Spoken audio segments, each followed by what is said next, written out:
Hello दोस्तों, नमस्कार। आप सभी का स्वागत हमारे channel Hindi GS practice class by M Lata पर। तो हम लोग क्या पढ़ रहे हैं? सर्वनाम पढ़ रहे हैं। कहाँ तक पहुँचे थे? पुरुषवाचक सर्वनाम तक पहुँचे हैं। अब थोड़ा सा समझते हुए चलते हैं हम लोग। तो क्या होता है? तो पुरुषवाचक सर्वनाम में क्या आएगा? मैं आता है, तो आता है, तुम आता है, आप आएगा, यह, वह और हम। ये पुरुषवाचक सर्वनाम के अंतर्गत आते हैं। और निजवाचक सर्वनाम अब देख लीजिए। निजवाचक में क्या होता है? तो स्वयं के लिए, खुद के लिए होता है। तो क्या कहलाता है? निजवाचक सर्वनाम। परिभाषा लिख लीजिए। वह सर्वनाम जो संज्ञा के साथ आता है, उसी संज्ञा का बोध कराता है, उसे निजवाचक सर्वनाम कहते हैं। तो लिख लीजिए आप लोग, स्क्रीनशॉट भी ले सकते हैं। उदाहरण देख लीजिए। राम अपने आप ही गा लेता है।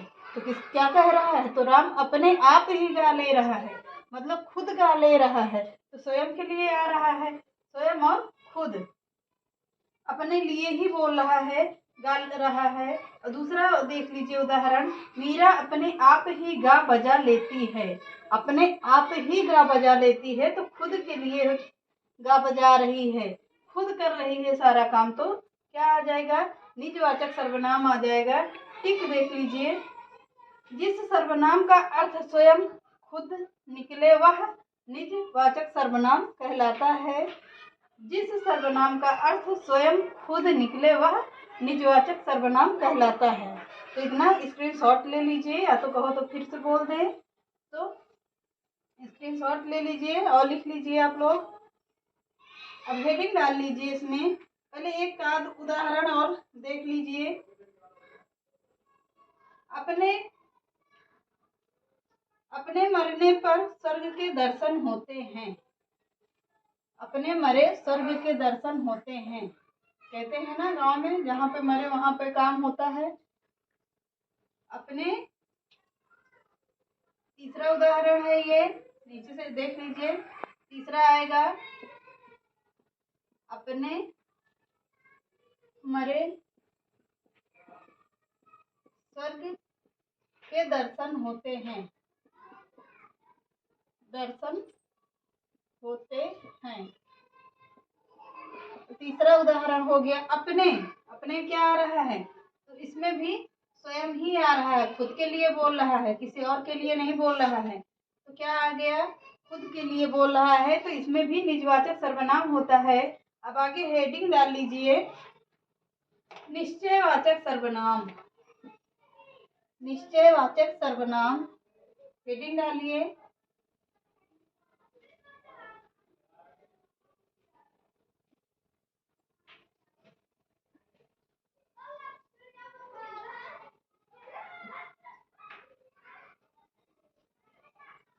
तीसरी हेडिंग डालिए, निश्चयवाचक सर्वनाम। निश्चयवाचक सर्वनाम हो गया। अब इसमें लिखिए निश्चयवाचक सर्वनाम। निश्चय, समझिए इसमें निश्चय क्या होगा? प्लस वाचक प्लस सर्वनाम। तो तीनों को जोड़कर क्या बनता है? निश्चयवाचक सर्वनाम बनता है। तो इसमें क्या आएगा? यह और वह आता है। निश्चयवाचक सर्वनाम पहचानने की ट्रिक क्या है कि निश्चयवाचक सर्वनाम में अगर उदाहरण पूछता है तो उदाहरण में यह और वह जरूर आएगा। तो यहाँ पर लिख लीजिए आप लोग। तो वाचक का क्या अर्थ होता है? बोध कराने वाला। वाचक का अर्थ होता है बोध कराने वाला।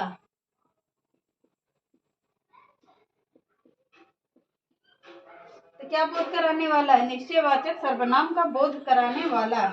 क्या हो गया? निश्चित का अर्थ होता है, निश्चय का अर्थ होता है निश्चित, मतलब निश्चित होता है। निश्चित हो गया। निश्चित का क्या होता है? तो अर्थ क्या है इसमें?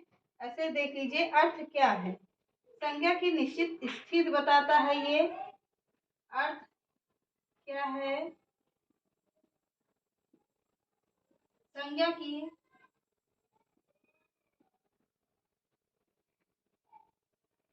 की निश्चित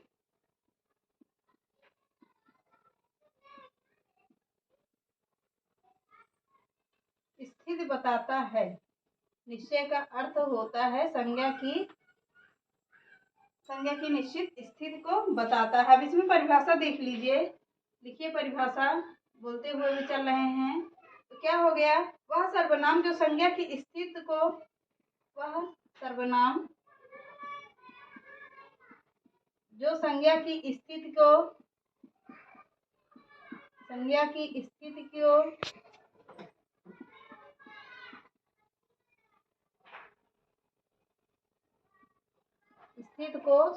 निश्चित करता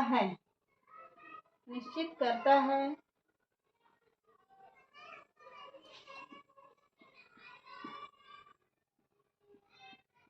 उसे क्या कहते हैं, निश्चित करता है। अतः यह निश्चयवाचक सर्वनाम है। अतः यह निश्चयवाचक सर्वनाम है।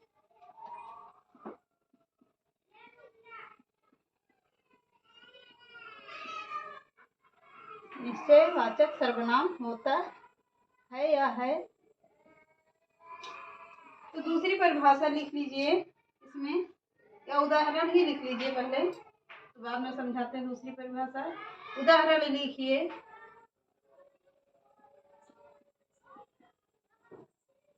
वह बकरी है, क्या होता है, तो निश्चित क्या कर रहा, वह बकरी है। निश्चय वह बकरी है, तो क्या है, वह बता रहा है कि वह बकरी है, तो इसमें क्या हो जाएगा, तो निश्चय है कि वहां पे बकरी है, तो क्या हो जाएगा, बकरी संज्ञा को निश्चित कर रहा है। वह बकरी संज्ञा को निश्चित कर रहा है, संज्ञा को निश्चित कर रहा है।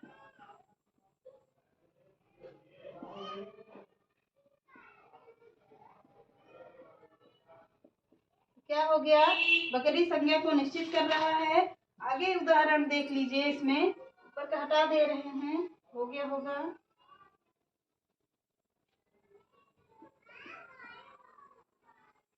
यह अजय का घर है। दूसरा उदाहरण लिखिए। यह अजय का घर है। किसका घर है, तो अजय का घर है। क्या है, इसमें निश्चित हो रहा कि यह अजय का ही घर है। इसमें क्या हो गया, इसमें भी निश्चयवाचक सर्वनाम है। और अजय में क्या है, अजय संज्ञा हो गई। और यह क्या हो गया, यह निश्चय है कि यह अजय का ही घर है। तो अजय में क्या है, अजय में संज्ञा लगी है। और यह में क्या है, निश्चित कर रहा है कि यह अजय का घर है।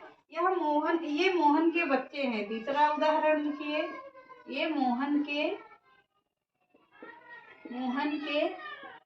बच्चे हैं। किसके बच्चे हैं, मोहन के बच्चे हैं। इसमें क्या है, यहाँ भी ये में क्या है, निश्चित कर रहा है, निश्चय है कि यह मोहन के ही बच्चे हैं। मोहन क्या है, मोहन संज्ञा हो गई। और ये में निश्चय है कि ये निश्चयवाचक संज्ञा हो गई। अब आगे लिखिए। इसमें यह वह पुरुषवाचक होगा। पॉइंट करके ऐसे ऐसे लिखते जाइए।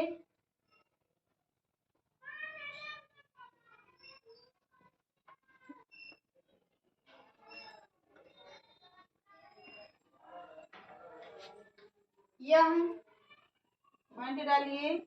यह वह क्या है, पुरुषवाचक सर्वनाम में आता है। पुरुषवाचक सर्वनाम हो जाएगा।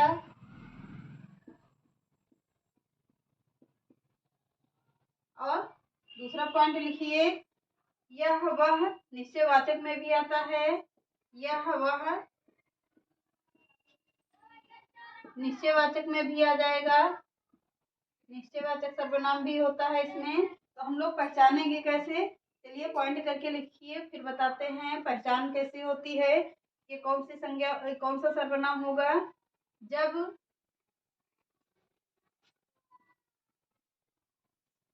यह वह किसी नाम के बदले आएगा। किसी नाम के बदले आएगा।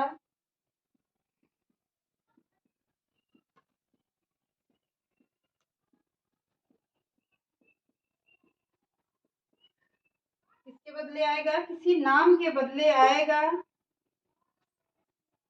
अथवा जब यह वह किसी नाम के बदले आएगा, अथवा जब यह वह के बाद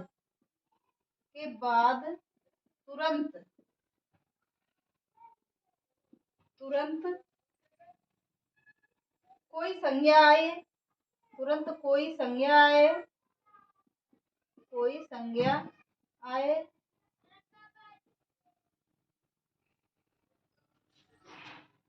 कोई संज्ञा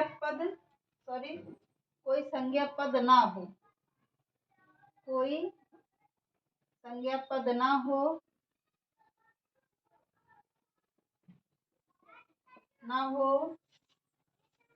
तब यह वह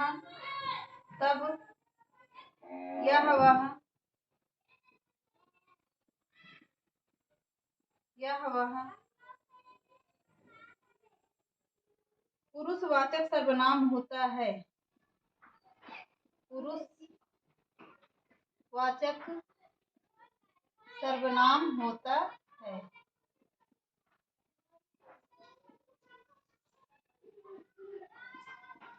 तो क्या होगा? जब यह वह किसी नाम के बदले आएगा, अथवा जब यह वह के बाद तुरंत कोई संज्ञा पद आए, तो संज्ञा पद आए ना हो तो जब संज्ञा पद ना हो तो यह वह पुरुषवाचक सर्वनाम में हो जाता है, सर्वनाम हो जाता है। इसमें अब लिख लीजिए आप लोग पॉइंट, अगला पॉइंट करके लिखिए। जब यह वह संज्ञा से पहले आए, जब यह वह, दूसरा पॉइंट लिखिए,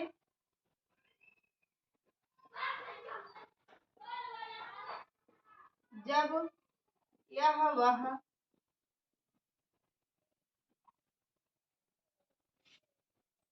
संज्ञा से पहले आए, संज्ञा से पहले आए,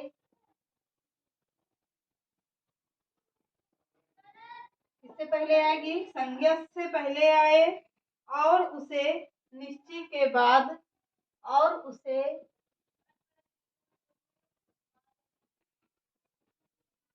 निश्चय के बाद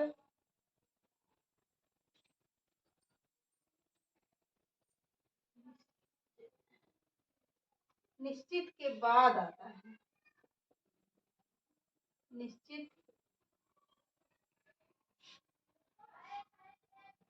निश्चित कर दे, तब क्या हो जाएगा? तब यह वह निश्चयवाचक सर्वनाम हो जाएगा। तब यह वह निश्चयवाचक सर्वनाम हो जाएगा। निश्चयवाचक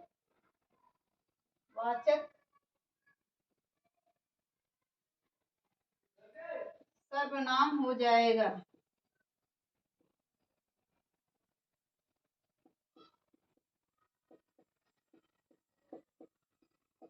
तो समझ गए होंगे, जब यह वह संज्ञा से पहले आए और उसे निश्चित कर दे, तब यह वह निश्चयवाचक सर्वनाम हो जाएगा।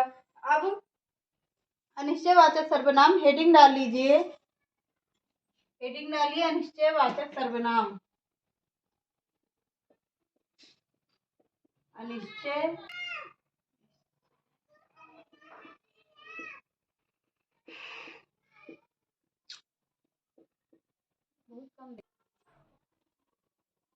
अनिश्चयवाचक सर्वनाम हेडिंग डाल लीजिए। इसमें पढ़ेंगे हम लोग कल, तो विस्तार से कल चलते हैं, समझते हुए चलेंगे। एक एक बढ़िया सर्वनाम हम लोग पढ़ते हुए चल रहे हैं ताकि आप लोगों को अच्छे से समझ में आ जाए। तो चलिए आज के सेशन को यहीं समाप्त करते हैं। नमस्कार।